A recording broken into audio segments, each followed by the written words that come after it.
दिल को छू जाए कहानी चैनल में आपका स्वागत है। आज मैं आपको श्री जगन्नाथ जी की कथा सुनाने जा रही हूँ। एक बार भगवान श्री कृष्ण सो रहे थे और निद्रा अवस्था में उनके मुख से राधा जी का नाम निकला। पटरानियों को लगा कि वे प्रभु की इतनी सेवा करती हैं, परंतु प्रभु सबसे ज्यादा राधा जी का ही स्मरण करते हैं। रुक्मणी जी व अन्य रानियों ने रोहिणी जी से राधा रानी व श्री कृष्ण के प्रेम और ब्रज लीलाओं का वर्णन करने की प्रार्थना की। माता ने कथा सुनाने की हामी तो भर दी, लेकिन यह भी कहा कि श्री कृष्ण व बलराम को इसकी भनक न लगे। तय हुआ कि सभी रानियों को रोहिणी जी एक गुप्त स्थान पर कथा सुनाएंगी। वहां कोई और न आए, इसके लिए सुभद्रा जी को पहरा देने के लिए मना लिया गया। सुभद्रा जी को आदेश हुआ कि स्वयं श्री कृष्ण या बलराम भी आए तो उन्हें भी अंदर न आने देना। माता ने कथा सुनानी आरंभ की। सुभद्रा द्वार पर तैनात थी। थोड़ी देर में श्री कृष्ण व बलराम वहां आ पहुंचे। सुभद्रा ने अंदर जाने से रोक लिया। इससे भगवान श्री कृष्ण को कुछ संदेह हुआ। वे बाहर से ही अपनी सूक्ष्म शक्ति द्वारा अंदर की माता द्वारा वर्णित ब्रज लीलाओं को आनंद लेकर सुनने लगे। बलराम जी भी कथा का आनंद लेने लगे। कथा सुनते सुनते श्री कृष्ण, बलराम व सुभद्रा के हृदय में ब्रज के प्रति अद्भुत प्रेम भाव उत्पन्न हुआ। उस भाव में उनके पैर हाथ सिकुड़ने लगे जैसे बाल्यकाल में थे। तीनों राधा जी की कथा में ऐसे विभोर हुए कि मूर्ति के समान जड़ प्रतीत होने लगे। बड़े ध्यान पूर्वक देखने पर भी उनके हाथ पैर दिखाई नहीं देते थे। सुदर्शन ने भी द्रवित होकर लंबा रूप धारण कर लिया। उसी समय देव मुनि नारद वहां आ पहुंचे। भगवान के इस रूप को देखकर आश्चर्यचकित हो गए और निहारते रहे।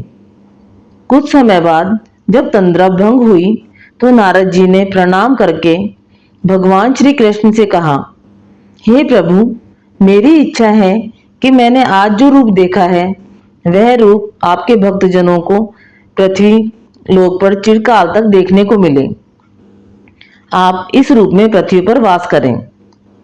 भगवान श्री कृष्ण नारद जी की बात से प्रसन्न हुए और उन्होंने कहा कि ऐसा ही होगा। कली काल में मैं इसी रूप में नीलांचल क्षेत्र में अपना स्वरूप प्रकट करूंगा।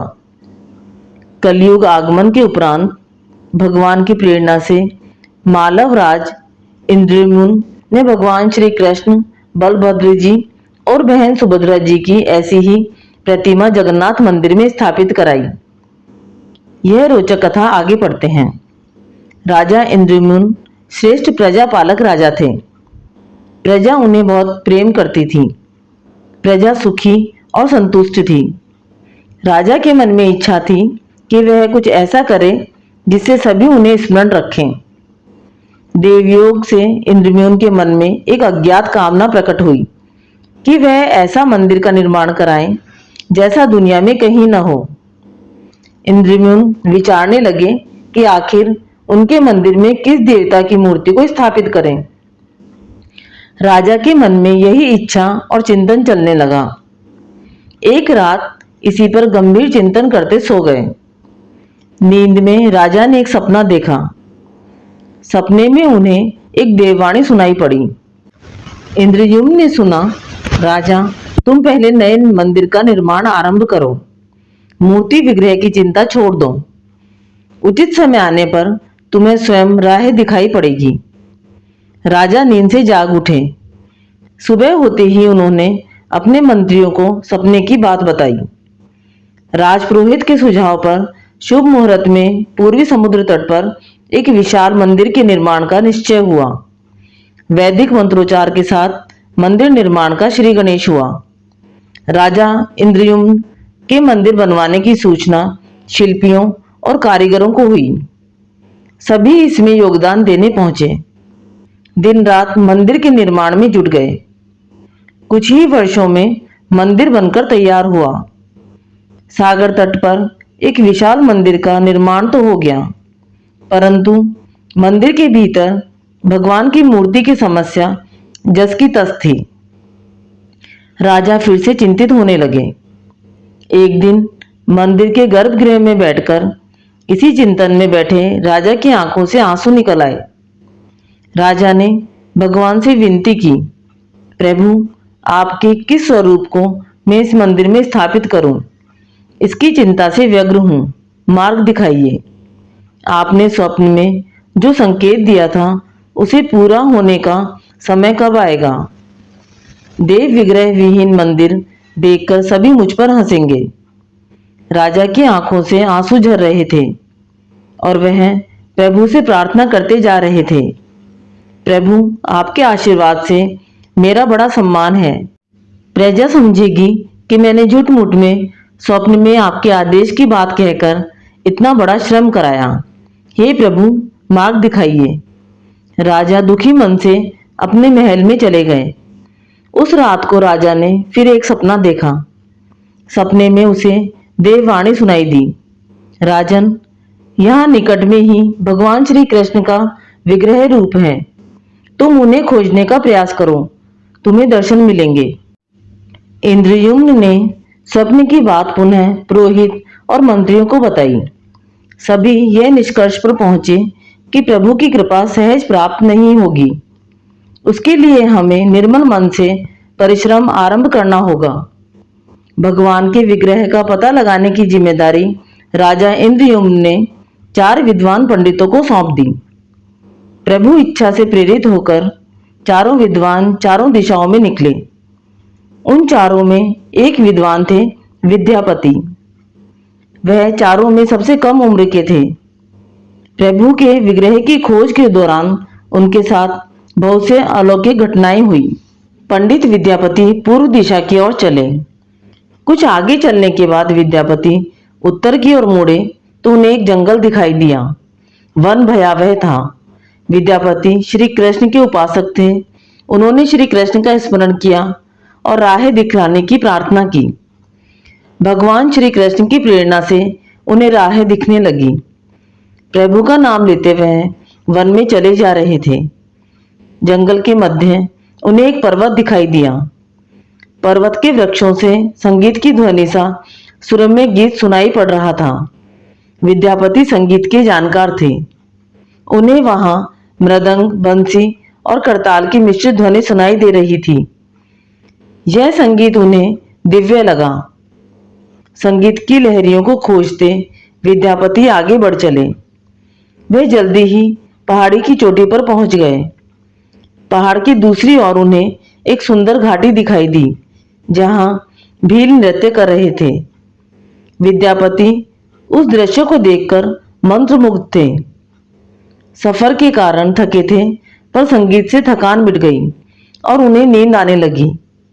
अचानक एक बाघ की गर्जना सुनकर विद्यापति घबरा उठे।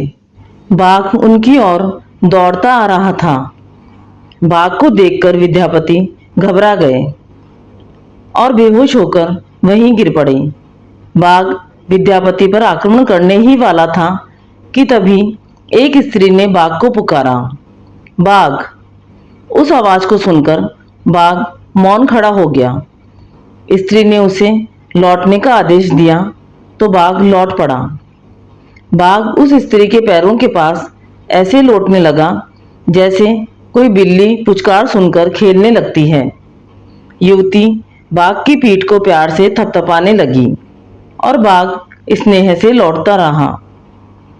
वह स्त्री वहां मौजूद स्त्रियों में सर्वाधिक सुंदर थी। वह भीलों के राजा विश्वावसु की इकलौती पुत्री ललिता थी। ललिता ने अपनी सेविकाओं को अचेत विद्यापति की देखभाल के लिए भेजा। सेविकाओं ने झरने से जल लेकर विद्यापति पर छिड़का। कुछ देर बाद विद्यापति की चेतना लौटी। उन्हें जल पिलाया गया। विद्यापति यह सब देखकर कुछ आश्चर्य में थे। ललिता विद्यापति के पास आई और पूछा, आप कौन हैं और भयानक जानवरों से भरे इस वन में आप कैसे पहुंचे? आपके आने का प्रयोजन बताइए ताकि मैं आपकी सहायता कर सकूं। विद्यापति के मन में बाघ का भय पूरी तरह गया नहीं था। ललिता ने यह बात भांप ली और उन्हें सांत्वना देते हुए कहा, विप्रवर, आप मेरे साथ चलें। जब आप स्वस्थ हों तब अपने लक्ष्य की ओर प्रस्थान करें। विद्यापति ललिता के पीछे पीछे उनकी बस्ती की तरफ चल दिए। विद्यापति भीलों के राजा विश्वावसु से मिले और उन्हें अपना परिचय दिया। विश्वावसु विद्यापति जैसे विद्वान से मिलकर बड़े प्रसन्न हुए। विश्वावसु के अनुरोध पर विद्यापति कुछ दिन वहां अतिथि बनकर रुके। वह भीलों को धर्म और ज्ञान का उपदेश देने लगे। उनके उपदेशों को विश्वावसु तथा ललिता बड़ी रुचि के साथ सुनते थे। ललिता के मन में विद्यापति के लिए अनुराग पैदा हो गया। विद्यापति ने भी भांप लिया कि ललिता जैसी सुंदरी को उनसे प्रेम हो गया है, किंतु विद्यापति एक बड़े कार्य के लिए निकले थे। अचानक एक दिन विद्यापति बीमार हो गए। ललिता ने उनकी सेवा शुश्रूषा की। इससे विद्यापति के मन में भी ललिता के प्रति प्रेम भाव हो गया। विश्वावसु ने प्रस्ताव रखा कि विद्यापति ललिता से विवाह कर ले। विद्यापति ने इसे स्वीकार कर लिया। कुछ दिन दोनों के सुखमय बीते। ललिता से विवाह करके विद्यापति प्रसन्न तो था, पर जिस महत्वपूर्ण कार्य के लिए वह आए थे वह अधूरा था। यही चिंता उन्हें बार बार सताती थी। इस बीच विद्यापति को एक विशेष बात पता चली। विश्वावसु हर रोज सवेरे उठकर कहीं चला जाता था और सूर्योदय के बाद ही लौटता था। कितनी भी विकट स्थिति हो, उसका यह नियम कभी नहीं टूटता था। विश्वावसु के इस व्रत पर विद्यापति को आश्चर्य हुआ। उनके मन में इस रहस्य को जानने की इच्छा हुई। आखिर विश्वावसु जाता कहाँ है? एक दिन विद्यापति ने ललिता से इस संबंध में पूछा। ललिता यह सुनकर सहम गई। आखिर वह क्या रहस्य था? क्या वह रहस्य विद्यापति के कार्य में सहयोगी था या विद्यापति पत्नी के प्रेम में मार्ग भटक गए? यह प्रसंग हम आगे पढ़ते हैं। विद्यापति ने ललिता से उसके पिता द्वारा प्रतिदिन सुबह किसी अज्ञात स्थान पर जाने और सूर्योदय से पूर्व लौट आने का रहस्य पूछा। विश्वावसु का नियम किसी हाल में नहीं टूटता था, चाहे कितनी भी विकट परिस्थिति हो। ललिता के सामने धर्म संकट आ गया। वह पति की बात को ठुकरा नहीं सकती थी, लेकिन पति जो पूछ रहा था वह उसके वंश की गोपनीय परंपरा से जुड़ी बात थी, जिसे खोलना संभव नहीं था।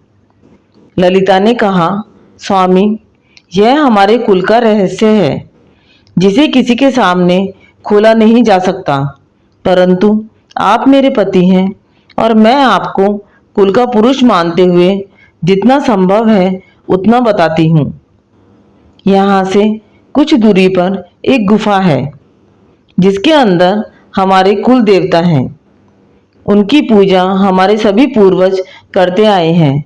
यह पूजा निर्बाध चलनी चाहिए। उसी पूजा के लिए पिताजी रोज सुबह नियमित रूप से जाते हैं। विद्यापति ने ललिता से कहा कि वह भी उनके कुल देवता के दर्शन करना चाहता है। ललिता बोली, यह संभव नहीं। हमारे कुल देवता के बारे में किसी को जानने की इच्छा है, यह सुनकर मेरे पिता क्रोधित हो जाएंगे। विद्यापति की उत्सुकता बढ़ रही थी। वह तरह तरह से ललिता को अपने प्रेम की शपथ देकर मनाने लगा। आखिरकार ललिता ने कहा कि वह अपने पिताजी से विनती करेगी कि वह आपको देवता के दर्शन करा दे। ललिता ने पिता से सारी बात कही। वे क्रोधित हो गए। ललिता ने जब यह कहा कि मैं आपकी अकेली संतान हूँ, आपके बाद देवता की पूजा का दायित्व मेरा होगा, इसलिए मेरे पति का यह अधिकार बनता है, क्योंकि आगे उसे ही पूजा करनी होगी। विश्वावसु इस तर्क के आगे झुक गए। वे बोले, गुफा के दर्शन किसी को तभी कराए जा सकते हैं जब वह भगवान की पूजा का दायित्व अपने हाथ में ले लें। विद्यापति ने दायित्व स्वीकार किया तो विश्वावसु देवता के दर्शन कराने को राजी हुए। दूसरे दिन सूर्योदय से पूर्व विद्यापति की आंखों पर पट्टी बांधकर विश्वावसु उनका दाहिना हाथ पकड़कर गुफा की तरफ निकले। विद्यापति ने मुट्ठी में सरसों रख लिया था, जिसे रास्ते में छोड़ते हुए गए। गुफा के पास पहुंचकर विश्वावसु रुके और गुफा के पास पहुंच गए। विश्वावसु ने विद्यापति की आंखों की पट्टी खोल दी। उस गुफा में नीले रंग का प्रकाश चमक उठा। हाथों में मुरली लिए भगवान श्री कृष्ण का रूप विद्यापति को दिखाई दिया। विद्यापति आनंद मग्न हो गए। उन्होंने भगवान के दर्शन किए। दर्शन के बाद तो जैसे विद्यापति जाना ही नहीं चाहते थे, पर विश्वावसु ने लौटने का आदेश दिया। फिर उनकी आंखों पर पट्टी बांधी और दोनों लौट पड़े। लौटने पर ललिता ने विद्यापति से पूछा, तो विद्यापति ने गुफा में दिखे अलौकिक दृश्य के बारे में पत्नी को बताना भी उचित नहीं समझा। वे टाल गए।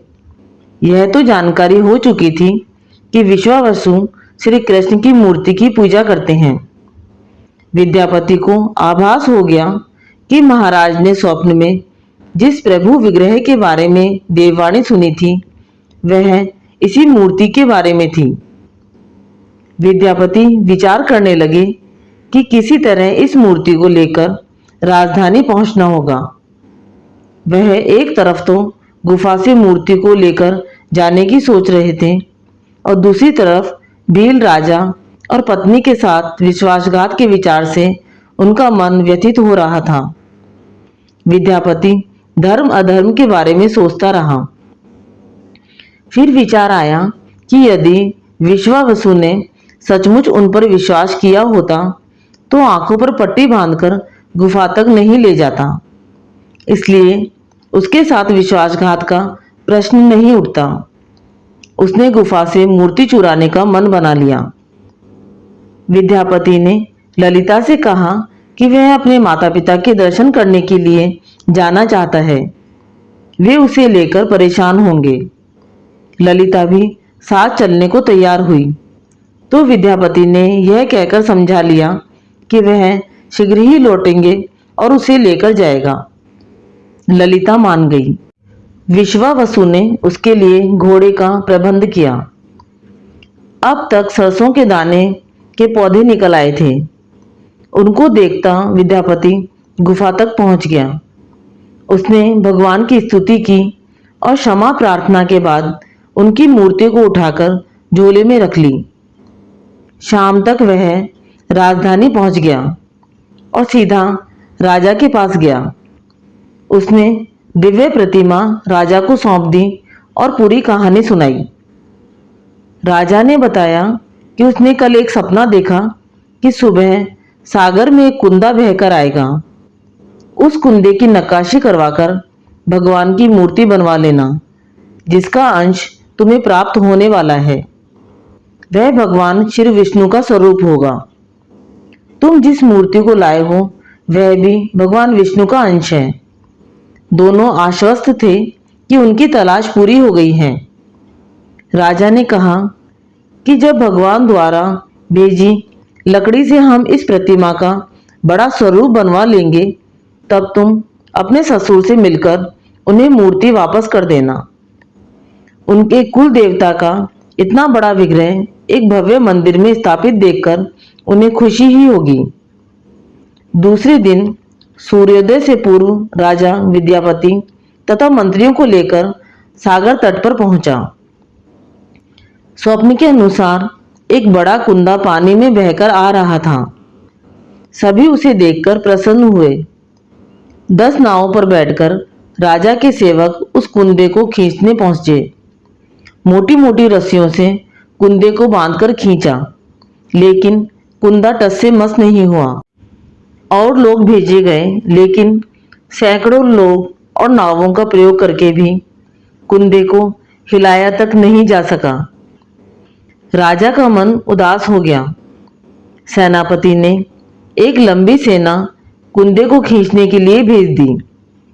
सारे सागर में सैनिक ही सैनिक नजर आने लगे, लेकिन सभी मिलकर कुंदे को अपने स्थान से हिला तक न सके। सुबह से रात हो गई। अचानक राजा ने काम रोकने का आदेश दिया। उसने विद्यापति को अकेले में ले जाकर कहा कि वह समस्या का कारण जान गया है। राजा के चेहरे पर संतोष के भाव थे। राजा ने विद्यापति को गोपनीय रूप से कहीं चलने की बात कही। राजा इंद्रद्युम्न ने कहा कि अब भगवान का विग्रह बन जाएगा, बस एक काम करना होगा। भगवान श्री कृष्ण ने राजा को ऐसा क्या संकेत दे दिया था कि उसकी सारी परेशानी समाप्त हो गई थी। यह प्रसंग अब आगे बढ़ते हैं। राजा इंद्रद्युम्न को भगवान की प्रेरणा से समझ में आने लगा कि आखिर प्रभु के विग्रह के लिए जो लकड़ी का कुंदा पानी में बहकर आया है, वह हिलडुल भी क्यों नहीं रहा। राजा ने विद्यापति को बुलाया और कहा, तुम जिस दिव्य मूर्ति को अपने साथ लाए हो, उसकी अब तक जो पूजा करता आया था, उससे तुरंत भेंट करके क्षमा मांगनी होगी। बिना उसके स्पर्श किए यह कुंदा आगे नहीं बढ़ सकेगा। राजा इंद्रद्युम्न और विद्यापति विश्वावसु से मिलने पहुंचे। राजा ने पर्वत की चोटी से जंगल को देखा तो उसकी सुंदरता को देखता ही रह गया। दोनों भीलों की बस्ती की ओर चुपचाप चलने लगे। इधर विश्वावसु अपने नियमित दिनचर्या के हिसाब से गुफा में अपने कुल देवता की पूजा के लिए चले।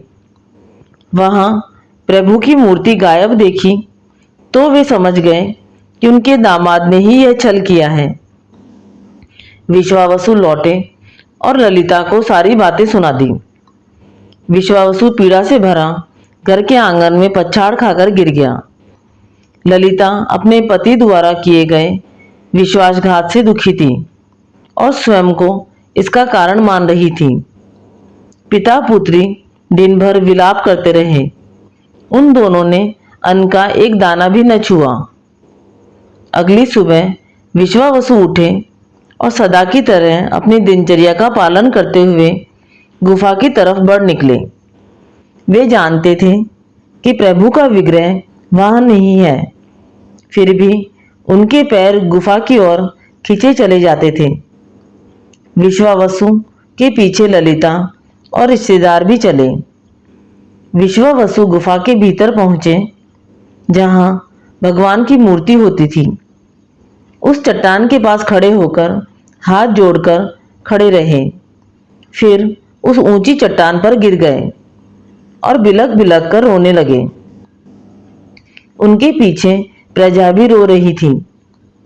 एक भील युवक भागता हुआ गुफा के पास आया और बताया कि उसने महाराज और उनके साथ विद्यापति को बस्ती की ओर आते हुए देखा है। यह सुनकर सब चौंक उठे। विश्वावसु राजा के स्वागत में गुफा से बाहर आए, लेकिन उनकी आंखों में आंसू थे। राजा इंद्रद्युम्न विश्वावसु के पास आए और उन्हें अपने हृदय से लगा लिया। राजा बोले, भीलराज, तुम्हारे कुल देवता की प्रतिमा का चोर तुम्हारा दामाद नहीं, मैं हूं। उसने तो अपने महाराज के आदेश का पालन किया। यह सुनकर सब चौंक उठे। विश्वावसु ने राजा को आसन दिया। राजा ने विश्वावसु को शुरू से अंत तक पूरी बात बताकर कहा कि आखिर क्यों यह सब करना पड़ा। फिर राजा ने उनसे अपने स्वप्न और फिर जगन्नाथपुरी में सागर के तट पर मंदिर निर्माण की बात कह सुनाई।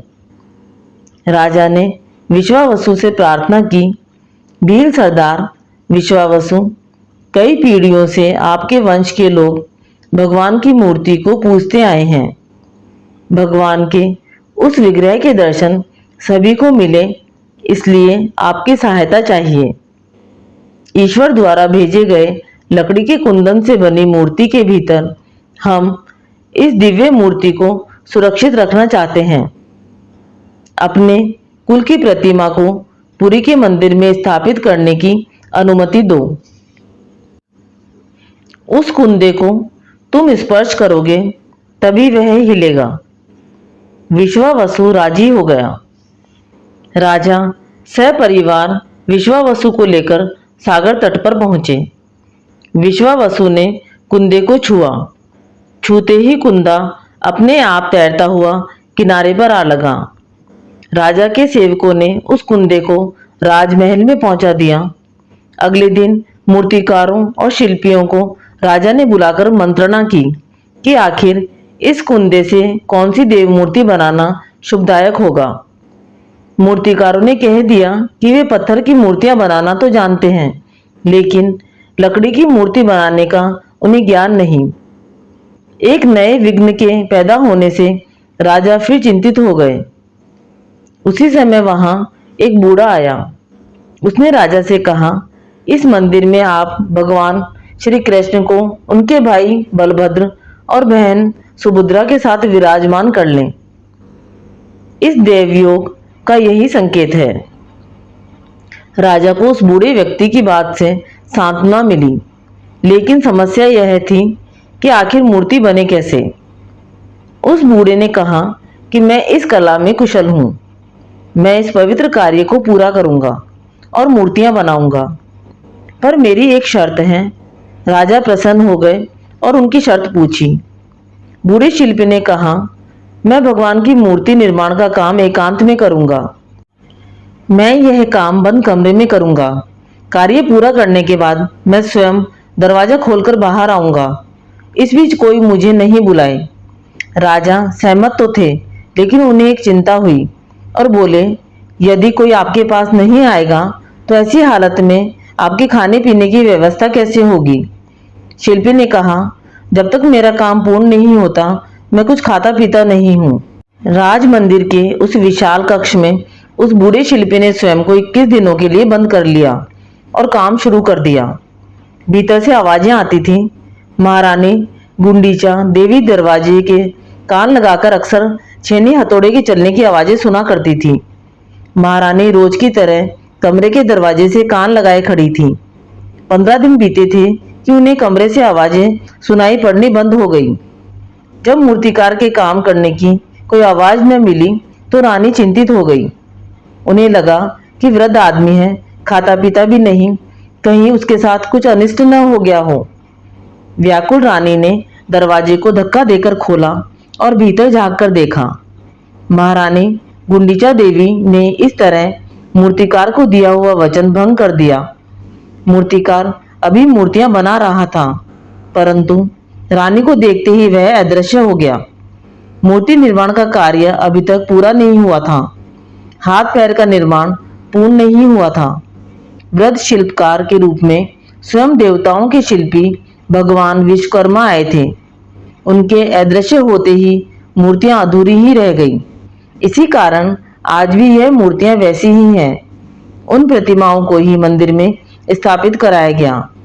कहते हैं विश्वावसु संभवतः उस जरा बहेलिये का वंशज था जिसने अनजाने में भगवान कृष्ण की हत्या कर दी थी। विश्वावसु शायद कृष्ण के पवित्र अवशेषों की पूजा करता था। ये अवशेष मूर्तियों में छिपाकर रखे गए थे। विद्यापति और ललिता के वंशज, जिन्हें दैत्यपति कहते हैं, उनका परिवार ही यहाँ अब तक पूजा करता है। आपको ये कहानी अच्छी लगी तो कहानी को लाइक व शेयर करें। चैनल पर नए हैं तो चैनल को सब्सक्राइब करें। कहानी सुनने के लिए धन्यवाद।